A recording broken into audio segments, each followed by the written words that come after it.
Malam ini, alhamdulillah badan terasa jauh lebih baik sehabis sholat isya. Aku minum air ruqyah dari Ustadz dan suamiku membaca surat-surat ruqyah. Si kakak tidur satu kamar denganku di kasur bawah sama abinya, sedangkan aku tidur di kasur atas bersama adiknya. Malam telah larut, tidak ada suara aktivitas di luar sana. Keluargaku sudah lama terlelap dalam mimpi masing-masing. Sayup-sayup terdengar suara pintu pagar yang dipukul dan memanggil nyaring dari seseorang. Sangat jelas di pendengaranku. Apa suara hantu ya? Ucapku lirih. Tapi aku dengarkan dengan betul, itu seperti suaranya Mbak Arni. Mau apa lagi malam-malam teriak-teriak di depan kontrakan orang? Apa tidak mengganggu? Keributan di luar tidak membangunkan keluarga kecilku. Dengan pelan aku berjalan keluar kamar, mau melihat Mbak Arni ngapain di luar malam-malam begini. Brak, brak. Mas Abi, tolong anak saya, teriaknya, memanggil suamiku dan minta tolong. Di luar penerangan sangat jelas. Di atas pagar besi sekarang dikasih lampu. Tadinya tidak ada lampu. Sejak menemukan bunga kantil, jadi abinya anak-anak menaruh lampu di situ. Mbak Arni masih sibuk memukul-mukul pagar besi sambil teriak. Tidak lama, suami Mama Akmal datang menghampirinya. Ada apa Mbak Arni? Tanyanya sambil menguap. Ini loh, Mas Abi, saya mintai tolong tapi tidak bangun. Itu anak saya demam seperti orang kesurupan, ucapannya. Dengan panik, mari saya lihat, ucap suaminya Mama Akmal. Tapi tiba-tiba Mama Akmal datang menarik tangan suaminya. Mau kemana, Mas? Tanyanya dengan emosi. Mau lihat anaknya Mbak Arni. Katanya sakit, jawab suaminya Mama Akmal. Modus baru itu Mas.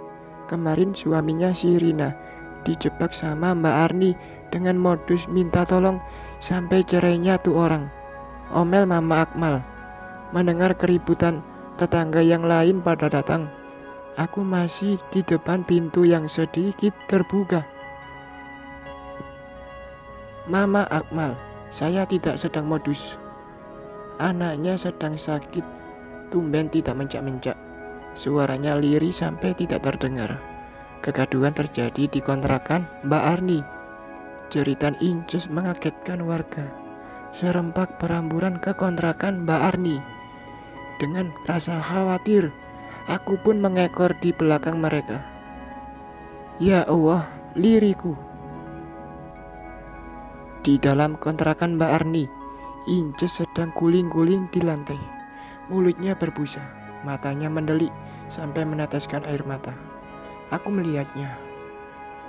Inces, raung Mbak Arni sambil memeluk tubuh putrinya. Mbak Arni bilang tadi sore baik-baik saja. Pak RT yang sudah dikasih tahu sama warga dengan sigap berlari ke rumahnya, mengeluarkan mobil untuk membawa Inces ke IGD. Raungan menyayat hati, memilukan hati yang mendengarnya. Setelah Inces dibawa ke IGD, aku pun masuk ke dalam kontrakan. Tidak tidur kembali. Rasa sakit kepala mulai terasa. Ya Allah, lindungi Inces dan sehatkan dia, liriku. Tidak tega sekali melihat anak sekecil itu guling-guling di lantai, menahan sakit. Akhirnya Inces dirawat inap dokter. Tidak menemukan tanda-tanda keracunan, tapi anehnya mulutnya selalu mengeluarkan busa. Alhamdulillah pagi ini aku sudah segar kembali. Sudah biasa beraktivitas seperti sedia kala. Mengantar jemput anak sekolah juga sudah bisa. Di sekolah aku duduk sama Mbak Sutijem yang sama-sama nungguin anaknya sekolah di bawah pohon mangga sambil ngadem. Tatapan ibu-ibu padaku terasa aneh. Yang biasanya ramah, kini terkesan judes. Tapi aku tidak memperdulikannya. Tidak ada baku nyapa. Untung ada Mbak Sutijem. Jadi tidak terlalu jenuh. Pas masih menunggu si kakak. Yang ditunggu telah keluar. Anak-anak beramburan mencari orang tuanya masing-masing. Wali kelas anakku datang menghampiri dengan muka masamnya. Umi, sekarang enak ya. Tidak dibebani dengan Inces yang selalu merepotkan Umi, ucapnya dengan ketus. Maksudnya, tanyaku. Pikir saja Umi, lihat di grup sekolah, ucap sang guru sambil pergi begitu saja meninggalkan aku yang sedang bengong. Ponselku dikontrakan, tidak aku bawa. Sementara ada apa di grup sekolah? Masih menjadi tanda tanya. Hayu Umi, malah bengong, nanti kesambet. Loh, teriakan Mbak Sutijem membuyarkan lamunanku. Sebelum pulang mampir dulu ke warung, setelah itu baru OTW kontrakan. Mbak, lihat grup sekolah enggak? Tanyaku. Mbak Sutijem melirikku. Enggak Umi, ponselku dibawa Mas Yanto kerja. Ponselnya dia rusak, jawabnya. Beberapa hari, kota tempat tinggalku cuacanya tidak menentu. Paginya sangat panas, sorenya hujan, kadang disertai dengan angin. Di grup RT sudah ramai, juga di grup sekolah.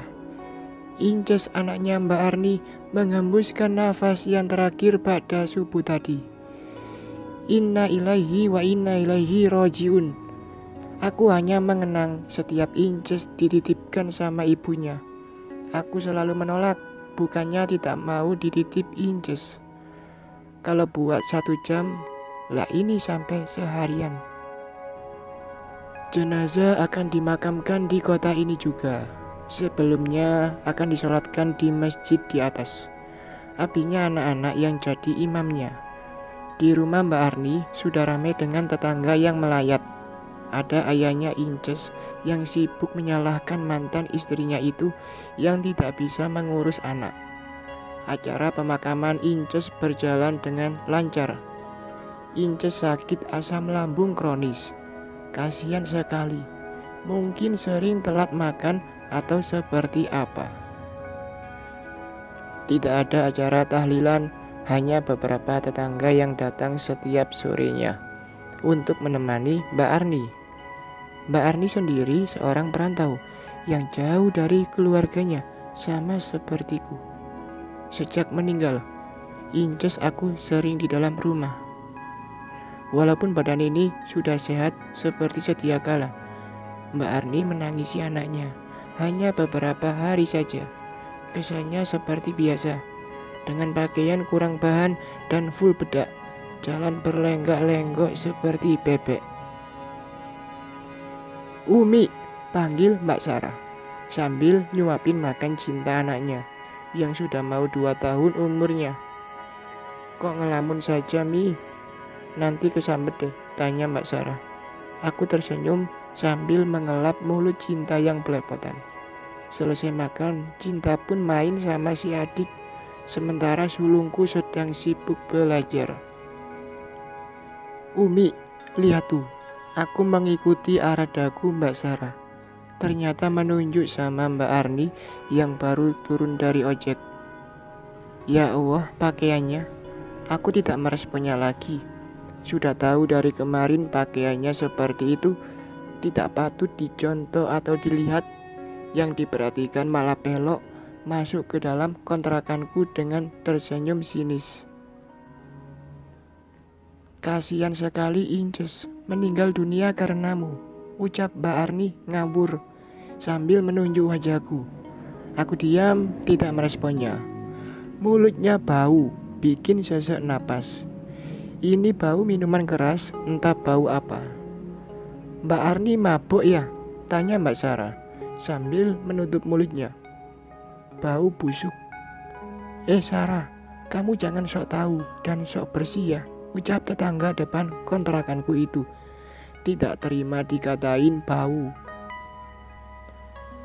Aku pun melerainya dan menyuruh Mbak Arni pulang ke kontrakannya.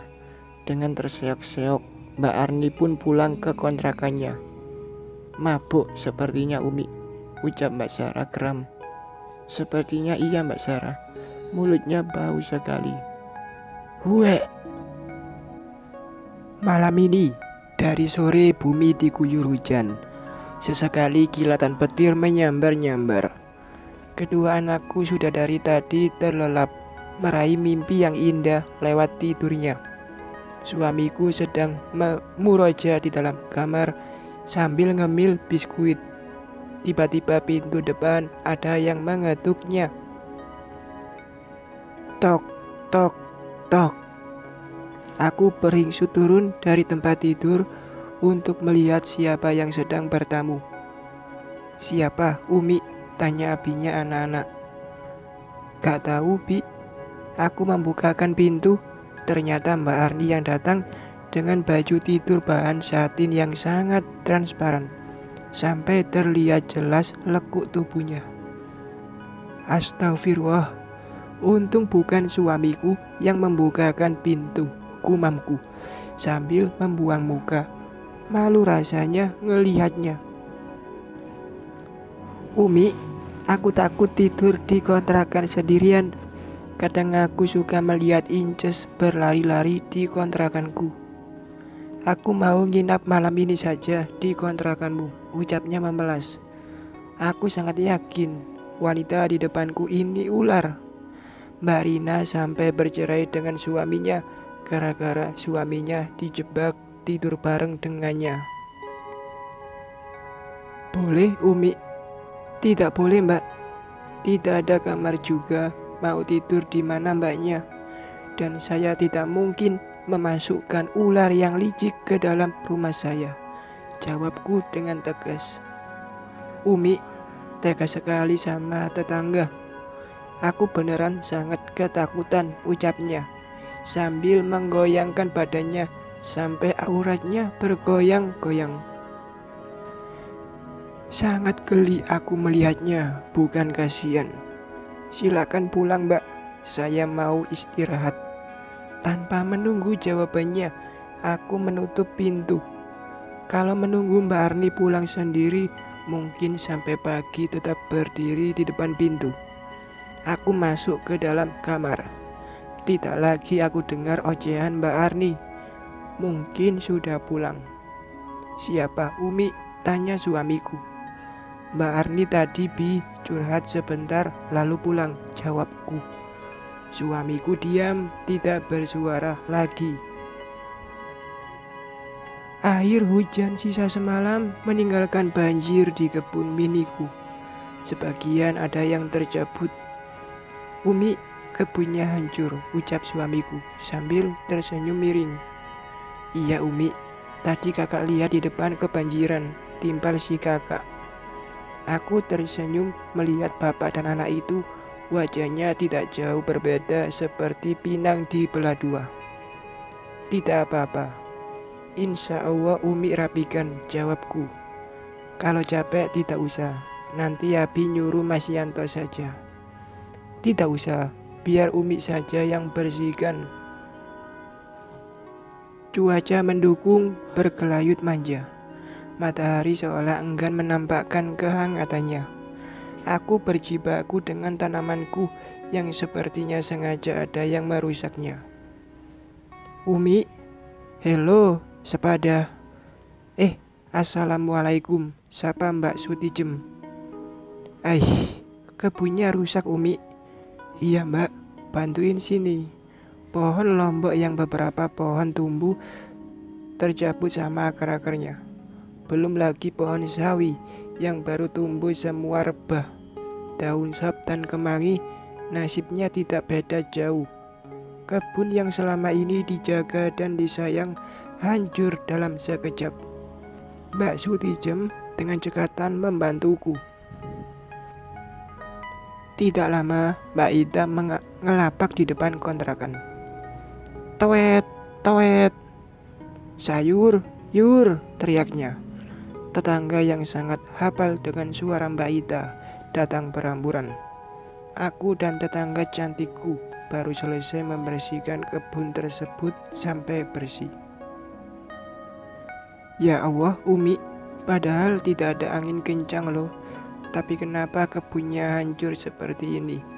tanya tetangga-tetanggaku. Ujung-ujungnya pada kepo. "Biasalah, ulahnya Miyong kepalanya botak," jawab Mbak Sutijem sambil tertawa. "Beneran, Umi?" "Apa, Mama Akmal? Itu Miyong kepalanya botak." Aku dan lainnya tertawa geli. Sesederhana inikah rasanya bahagia walaupun dengan canda recehan. Bersambung.